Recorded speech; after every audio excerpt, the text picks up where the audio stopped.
So have you ever had that amazing, spark of an idea for a story? Maybe for a screenplay, it could be a novel, or just something would be awesome on screen.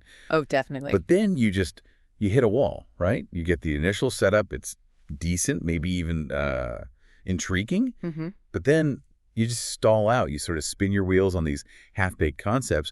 Yeah. The setup feels promising, but, everything after that first spark is just vague. Does it sound familiar? It absolutely does. And honestly, it's such a common thing and, yeah, incredibly frustrating for writers. Right. But that feeling, hitting that wall, it's actually a really crucial signal. It's basically telling you, hey, this concept might be missing some essential ingredients. Go. And look, as frustrating as it feels right then, it is so much better to figure that out before you commit, before you do the huge outline, write 30 pages, pour, weeks into a draft that ultimately just goes nowhere. Yeah, that makes sense. Avoid the sunk cost.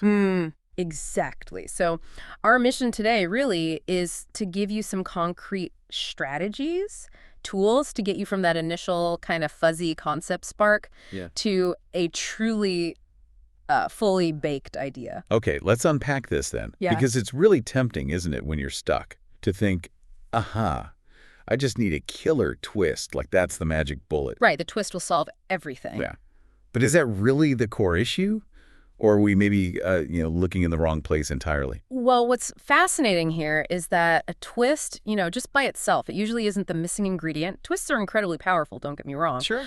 But they only really work when there's already a solid story foundation underneath them. Trying to slap a twist onto a fuzzy idea, it's like putting fancy icing on a cake that hasn't actually been baked yet. Good analogy. It just doesn't work. Without a clear protagonist, a really defined goal, meaningful stakes, and crucially compelling conflict, your story just has no engine. It won't go anywhere. So a twist isn't going to magically propel a concept that's fundamentally, inert. Instead of chasing that killer twist way too early, you really need to zoom out first. Focus on nailing these story essentials. Okay, so these are the fundamental building blocks you're talking about, the engine. Exactly, yep. Even if all you have right now is maybe a theme you like or a cool setting, these 4 elements give you something solid to actually build from.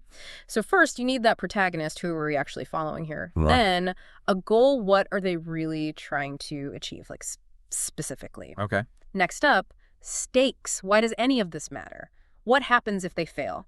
What's on the line? Crucial. And finally, conflict, or you could call it opposition. What or who is standing directly in their way? A concept feels half-baked, often because it has a situation, maybe involves some of these. But not all 4 clearly defined. Exactly. That doesn't have that whole foundation locked in. And once you've got those 4 pieces, protagonist, goals, stakes, conflict, is that truly the full foundation? Or is there maybe another piece that really helps bring a concept fully to life? Oh, there's definitely another crucial piece. Yeah. Once you've really solidified those first 4, the 5th essential element, I'd say, is the method. The method. Okay, what's that? The method is basically the how. It defines what your protagonist actually does for most of the story.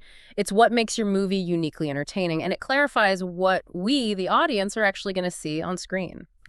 So it forces you past just the setup. Precisely. It forces you to think about Act 2, which, let's face it, is where so many stories just lose steam and wander off. Yeah, the dreaded second act sag. Exactly. So think of the method as like a distinctive feature. For instance, say the goal is standard.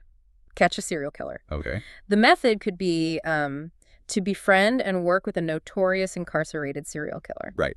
Silence of the Lambs. Or the method could be to work with an eager young detective to decipher the killer's twisted use of the 7 deadly sins. That's, say, 7. Right. Completely different feel. Totally different. Same basic goal, catch the killer, but vastly different methods, and so entirely different movies. I actually remember struggling with a concept once. It was, a classic detective hunt serial killer idea. I had the protagonist, the goal, the stakes, the conflict. It felt solid, but kinda generic. Familiar. Yeah, exactly. It wasn't until I really forced myself to define the method, like how was he uniquely going to track this killer, not just detective work, that the story truly clicked and came alive for me. I see, yeah. The method really clarifies that narrative arc, makes it distinct. Okay, so once you've pinpointed what's missing, maybe it's the stakes, maybe the method is vague, the next step is actively building those pieces back in, effectively. Right. And this is where you mentioned 2 powerful strategies come into play. Let's start with the first one, introducing irony. Yes. This is such a fantastic tool, seriously. Irony injects this sense of fun or tension or just plain curiosity, and it really helps push a concept away from the generic towards something fresh and specific. The approach is pretty simple, actually. Okay. You look at what you already have, your starting point, and then you ask yourself, okay, what's the expected version of this idea? What would most people assume? And then how can I create a gap between that expectation and what actually happens in my story? So it's really about subverting expectations, playing against type. Can you give us an example of how this plays out? Absolutely. Let's take a pretty common starting point. If you're starting with just a character, you might ask, what's the absolute last situation we'd ever expect to find this specific character in? Or maybe, what's the last method they'd ever want to use to achieve their goal? Okay. Or, if you're starting with more of a situation, you could ask, who is the absolute worst possible person to have to deal with this specific situation? Or, what's the least likely combination of characters we'd ever expect to see thrown together in this situation? Makes sense. Okay, so consider the concept. What if a guy finds out Santa Claus is his dad? Okay, yeah, that's a compelling what if. It's got intrigue. Right, it hooks you. Now, what's the general expectation for Santa? He's jolly, right? Delivers gifts, works basically one day a year. The classic image. Exactly. So to add irony, we need to create a gap between that and the reality in the story. For example, maybe Santa's whole jolly personality is just an act, right? And his newly found son has to help him take down some kind of rival, like the Easter Bunny gone bad, or nobody gets presents this year. Okay, I like that. Or maybe Santa's actually bored stiff, only working one day a year. So he moves in with his adult son's family and just wreaks havoc as this, like, over-the-top, ultra-permissive grandparent figure. Oh, wow. Yeah, instant conflict there. Right. Or, one more. Maybe Santa has this secret plan to use his gift delivery route to steal from high-security houses, and his newly discovered, maybe very straight-laced son becomes his extremely reluctant getaway driver. Okay, each of those immediately injects conflict, definitely surprise, and a really unique, ironic twist on the whole Santa thing. They take that simple what if and start turning it into an actual story with potential. Mm-hmm. And it's clear how just playing with irony like that, even if a particular version doesn't end up working long-term, it just generates so many possibilities to explore. Exactly right. It's about generating options. And that brings us very neatly to the second strategy we mentioned, using familiar story types to expand your idea. Okay, this sounds like another great way to explore different avenues for a concept.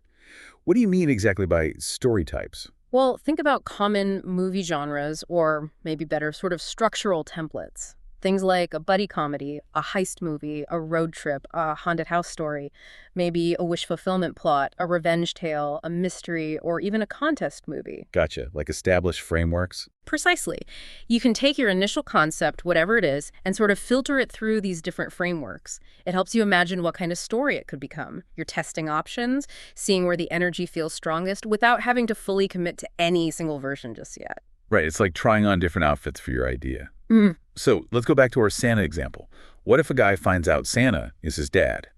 How does that play out when you filter through these story types? Okay, good question. Well, it could easily become a heist movie, right?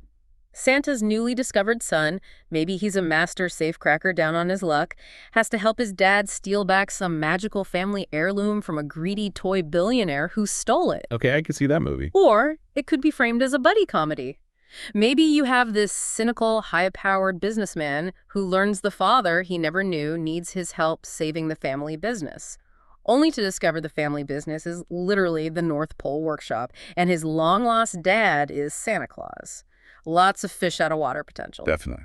Worlds colliding. And just for something completely different, imagine filtering it through a haunted house story.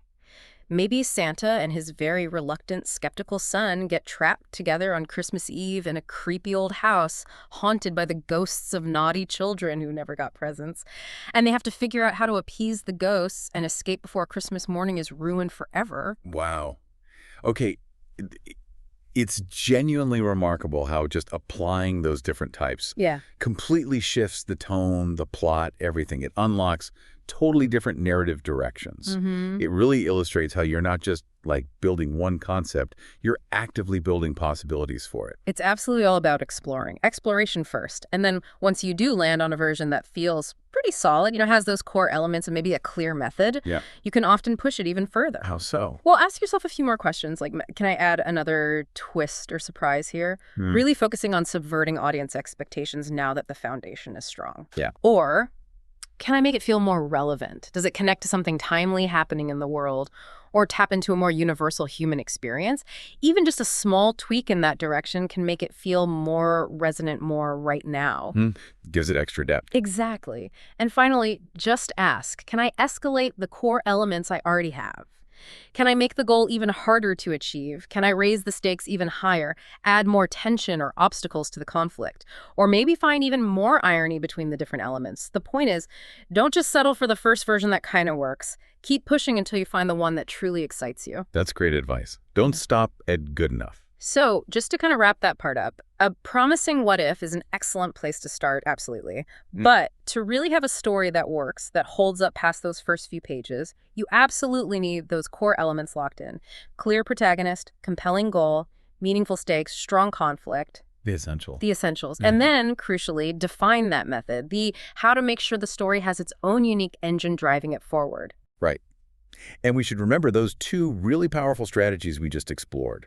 First, the transformative power of adding irony, creating that gap between expectation and reality. And second, the utility of filtering your ideas through familiar story types, heist, buddy comedy, whatever, just to explore what the story could potentially become. Test the possibilities. Exactly. And then once you've landed on a good one, try to elevate it further. Maybe add that extra twist, make it feel more relevant, or just escalate those core elements, higher stakes, tougher conflict. Yeah, I think the key takeaway really is that great concepts, they rarely just arrive fully formed like a lightning bolt. They're usually built, layer by layer. Right, so it's a process. It is. So you need to actively play with the possibilities, keep shaping your ideas, keep testing them, and keep pushing them until they really click and genuinely excite you. Absolutely. And maybe as a final thought for everyone listening, as you start applying these concept-building principles to your own ideas, consider this too. What familiar story, maybe one you already know and love, might reveal a surprising new depth? Or maybe an unexpected angle you just never considered before? Simply by asking that irony question, what's the absolute last situation you'd ever expect to find that specific character in? Interesting angle. Yeah, because these tools, they aren't just for generating brand new ideas. They can also be a lens for re-seeing and maybe appreciating in a new way the stories that are already all around us.